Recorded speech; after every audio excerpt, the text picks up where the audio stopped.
Чечня, 2021 год.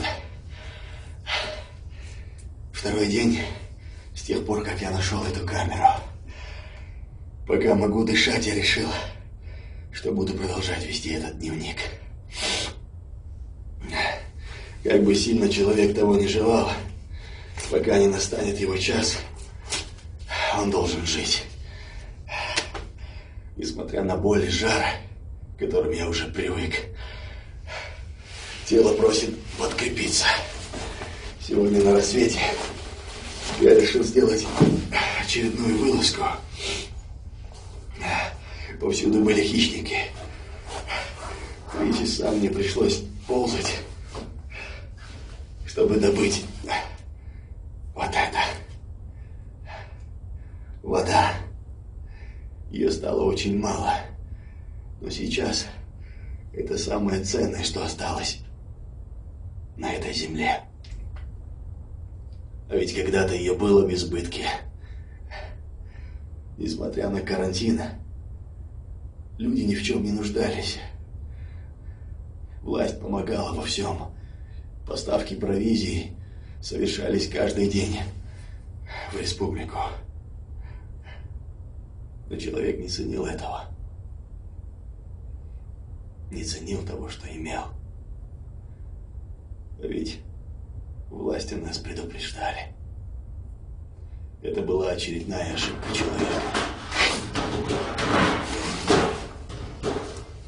Что?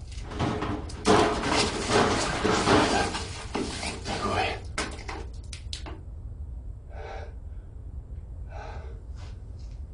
Может, мне показалось?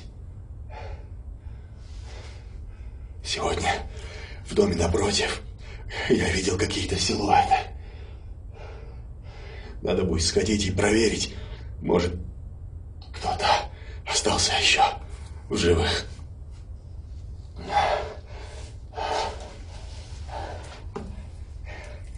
Я очень хочу пить. Но не могу. Скоро время намаза, и мне нужно совершить омовение.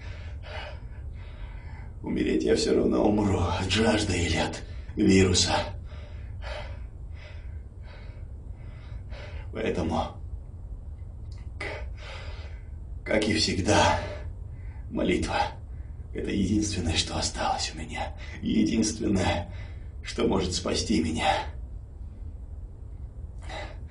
Как бы я хотела еще раз услышать азан. Молиться. Да благословит Аллах всех, кто умер от этой чумы COVID-19. Опять этот звук. Надо проверить, что это. Конец связи.